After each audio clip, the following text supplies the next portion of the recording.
So today I have a few cards from Dominaria United that I will be painting. I haven't had a set in a while where I liked the art from so many of the lands, and this first card is a Swamp by Seb McKinnon. I am painting with fluid acrylics and starting with a titanium white and carbon black base layer. My first layer is usually a medium to light gray, which I have found provides the best coverage to work from. And after the first layer, I'm starting to add a little bit more white to the mixture, still working with as thin of layers as possible.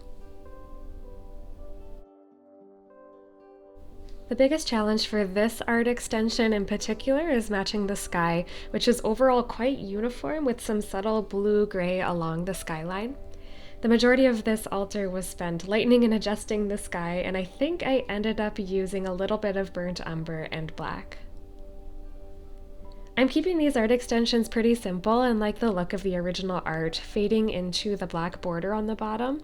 I'm using just a small round brush for the details and a filbert brush for larger elements like the sky and the foreground.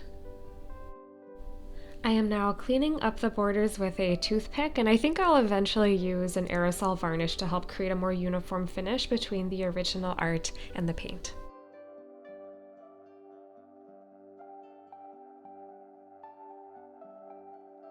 As always, I'm starting with a thin base layer, and for this card again, I'm fading the art into the black border on the bottom. I think this is a really fun art style, especially if you are new to card altars, since it really just comes down to color matching and not worrying so much about coming up with your own original designs in the foreground. It's a subtle change, but I think it really elevates the look of a magic card, and I am again using two brushes throughout this altar and finishing with a toothpick.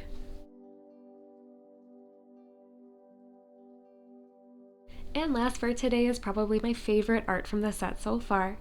I am putting down a base layer and focusing more white in areas that need to be lightened in the sky.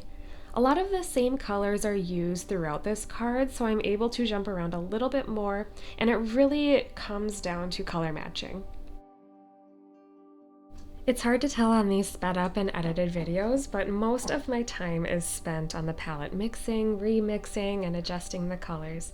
I also tend to work with pretty watered down and thin paints when dealing with the skies and fog, which means progress can be slow waiting for layers to dry, but I think overall makes the transition from art to extension just a bit smoother. It also helps to have a more well-defined element that can be extended from the original art, like in this case the trees here on the right side, which disguises some of the imperfections in the sky.